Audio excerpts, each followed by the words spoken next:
नमस्कार, मी अजिंक्य बोडके आणि आपण बघताय उत्तर महाराष्ट्र लाईव्ह। खरं तर आता आपण आहोत जळगाव जिल्ह्यातल्या जामनेर तालुक्यामध्ये आणि हा जामनेर तालुका असा आहे की इथे एका बाजूला आहे जळगाव लोकसभा मतदारसंघ तर दुसरीकडे आहे रावेर लोकसभा मतदारसंघ आणि अशाच ठिकाणी एका बूथवर आपण आहोत। या ठिकाणी मतदानाचं जे सकाळी सकाळी मतदार आहेत ते बाहेर पडतायत।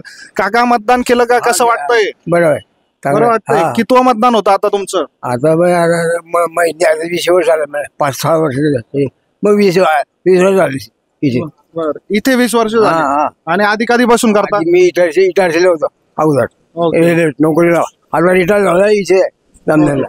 ज्येष्ठ नागरिक आहेत ते सकाळी सकाळी या ठिकाणी मतदानाला आलेले आहेत। आपण खरं तर बघतोय की मतदान केंद्राच्या बाहेर मोठ्या प्रमाणात रांगा लागलेल्या आहेत। हा लोकशाहीचा उत्सव साजरा करण्यासाठी ही सगळी मतदार बंधू असतील किंवा ज्या माता भगिनी असतील या सगळ्या या ठिकाणी मतदानासाठी आलेल्या आहेत। आपण बघितलं ज्येष्ठ नागरिक होते, आता एक नव मतदार आहेत या ठिकाणी, एक तरुणी आहे, या सगळ्या महिला आहेत। मावशी, कधीपासून मतदान करतायत?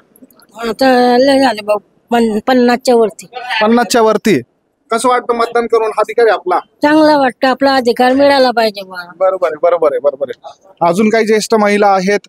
मावशी, कधीपासून मतदान करताय? लग्न झालं 40 वर्ष। 40 वर्षापासून? लग्न झाल्यापासून का? लग्न अजून 60 वर्ष झाले लग्नाला। बर बर बर। या ठिकाणी मतदानाचा अधिकार बजावण्यासाठी या सगळ्या जण महिला ज्या आहेत त्या या ठिकाणी आलेल्या आहेत। ताई, कसं वाटतंय? मतदानाचा दिवस आहे, सकाळी सकाळी तुम्ही मतदान केंद्राच्या समोर आलेला आहात।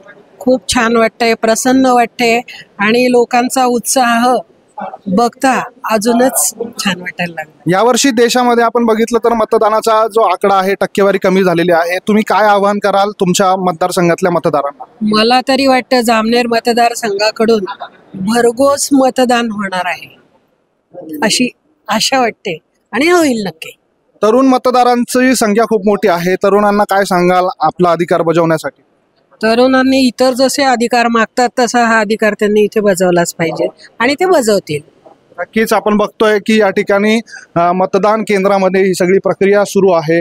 जे अधिकारी असतील, कर्मचारी असतील, हे सकाळपासूनच खरं तर या सगळ्या प्रक्रियेमध्ये सहभागी आहेत आणि आपलं जे सगळ्या कर्तव्य आहे ते पार पाडताना दिसून येत आहेत। पोलीस प्रशासनाकडून योग्य प्रकारे या ठिकाणी बंदोबस्त लावण्यात आलेला आहे आणि नव मतदार देखील आपल्या सोबत आहेत। काही नव मतदारांशी आपण बोलण्याचा प्रयत्न करूया। दादा, काय सांगाल, कधीपासून मतदान करतायत? 5 वर्षापासून मतदान करतोय। कसं वाटतं मतदान करताना? आपला अधिकार आहे, मतदान आपला अधिकार आहे आणि आपला अधिकार आपण बजावलाच पाहिजे। तुमच्यासारखे युवा पिढीचं जे मतदान आहे देशामध्ये आता ते खूप मोठ्या प्रमाणात आहे। तुमच्यासारख्या युवांना काय तुम्ही आव्हान करणार? युवकांना एकच सांगतो, आपली देशाची जी भवितव्य आहे हे आपल्याच हातात आहे आणि आपणच जर मतदान करणार नाही तर आपल्या देशाचं भवितव्य धोक्यात आहे। जास्तीत जास्त प्रमाणात युवकांनी मतदान केलंच पाहिजे आणि युवकांनी मतदान केल्यानंतर इतर नागरिकांना सुद्धा जागरूक केलं पाहिजे की मतदान जो उमेदवार आहे तो व्यवस्थित निवडावा मतदान करताना, की जो आपल्याला आपले अधिकार देईल, त्याच्यानंतर आपल्या भागातली, आपल्या परिसरातली तो रक्षण करेल व्यवस्थित, असा उमेदवार युवकांनी निवडावा। नक्कीच, तर या युवा मतदाराने आपलं मत व्यक्त केलेलं आहे। खरं तर आता सकाळची वेळ आहे आणि जळगाव जिल्ह्यामध्ये खरं तर खूप प्रचंड ऊन असतं, मात्र आज सकाळपासूनच जे आभाळ भरून आलेलं आहे त्यामुळे थोडासा वातावरणामध्ये जो थंडावा आहे तो पसरलेला आहे। त्यामुळे सकाळी सकाळी आपण बघतोय की रांगा या ठिकाणी लागलेल्या आहेत। काही युवक आहेत, काय सांगाल? मतदानाचा दिवस आहे, सकाळी सकाळी तुम्ही मतदान केंद्राबाहेर आलेला आहात। हा, आज उत्सवाचा दिवस आहे। एरवी मी 8 वाजता उठायचो, 8 वाजता उठून 9 वाजेपर्यंत तयार होतो, पण आज मतदान असल्यामुळे मी लवकर उठलो 6 वाजता आणि रनिंग वगैरे करून सण, आंघोळ वगैरे करून सण, पण मी माझ्या आईमुळे लेट झालो। आईचा स्वयंपाक वगैरे करायचा होता, घरगुती काम करायचे होते, त्यामुळे मी लेट झालो, नाही तर मी पहिला नंबर लावला असता आणि मतदान केलं असतं। आपल्या जळगाव जिल्ह्यामध्ये खरं तर प्रचंड ऊन असतं, 40च्या वर टेम्परेचर जातं। मतदान होईल का? हो, होईल। टक्केवारी कमी राहील की जास्ती होईल? जास्त होईल, मोदीमुळे। ठीक आहे, हो, हर हर मोदी, घर घर मोदी। या ठिकाणी काही मतदार आपल्या भावना व्यक्त करतायत। मतदान केलं का? मतदान केलं सर, दाखवा तुमचा बोर्ड। 7:30 वाजता। 7:30 वाजता आणि ते दिव्यांग सोबत सर्वात आधी नंबर लावला, पण काही सोयी सुविधा पूर्ण वाटता त्या पूर्ण झाल्या पाहिजे। दिव्यांगाच्या काही थोडंसं लक्ष दिलं पाहिजे, एवढं समजतं। ठीक आहे. दिव्यांगांसाठी काही सुविधा. आजी स्ट्रेचरवर आलेले आहेत. आजी कधीपासून मतदान करताय? स्ट्रेचरवर आलेला आहात तुम्ही, कधीपासून करते किती वर्ष झाली मतदान करताय? भाऊ त्यापासून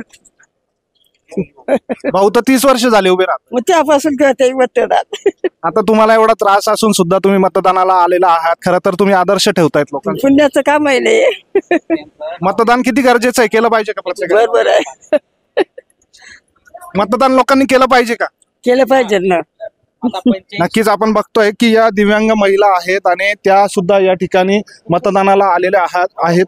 काय सांगाल, मतदानाला आलेला आहात? सर्वांनी मतदान केलं पाहिजे. मतदान आपला हक्क आहे, तो पार पाडलाच पाहिजे सर्वांनी. नक्कीच आपला अधिकार जो आहे तो त्यांनी बजावलाच पाहिजे प्रत्येकाने. काका काय सांगाल, मतदानाला आलेला आहात, कसा उत्साह आहे? एकदम चांगला उत्साह आहे. एकदम चांगल्या प्रकारे लोक उत्साही मतदान करायला. तालुक्यातूनच पूर्ण मतदान उत्साहित लोक. ठीक आहे. आपल्या जळगाव जिल्ह्यामध्ये ऊन प्रचंड असतं, त्याचा मतदानाच्या टक्केवारीवर परिणाम होईल का? लोक बाहेर पडणार नाही असं वाटतं? जामनेर तालुक्यात तरी नाही होणार आहे. जामनेर तालुक्यात भरपूर लोक मतदानाला इच्छुक आहेत आणि सगळे लोक आवर्जून मतदानाला जाणार आहेत. मतदान केलं पाहिजे म्हणजे नक्कीच उन्हाचा कुठलाही फटका बसणार नाही आणि जामनेर तालुक्यामध्ये हे प्रचंड मोठ्या प्रमाणामध्ये मतदान होईल. खरं तर आपण आता या अशा ठिकाणी आहोत ज्याला एक राजकीय पार्श्वभूमी आहे. सुरेश दादा जैन फार्मसी कॉलेज सुरेशदादा जैन हे जळगाव जिल्ह्यातलं प्रचंड महत्त्वाचं असं नाव होतं आणि सुरेशदादा जैन हे शिवसेनेचे होते. मात्र अगदी निवडणुकीच्या टप्प्यावर गिरीश महाजन यांनी सुरेशदादा जैन यांना आपल्या कोटात आणलं. त्यांना राजकारणातून संन्यास त्यांनी घेतला, त्यांनी शिष्टाई केली आणि सुरेशदादा जैन यांनी भारतीय जनता पार्टीला पाठिंबा दिलेला होता. आणि याच मतदान केंद्रावर आत्ता पण जिथे होतो तिथेच गिरीश महाजन यांनी देखील मतदान केलेलं आहे. असं सगळं हे या कॉलेज आणि हे जे मतदान केंद्र आहे याचं एक राजकीय महत्त्व आहे. खरं तर अशाच अजून काही बातम्या या मतदारसंघातल्या, उत्तर महाराष्ट्रातल्या जळगाव रावेर मतदारसंघातल्या या आपण आपल्यापर्यंत पोहोचवणार आहोत. तोपर्यंत बघत राहा उत्तर महाराष्ट्र लाईव्ह. मी अजिंक्य बोडके, जामनेर, जळगाव.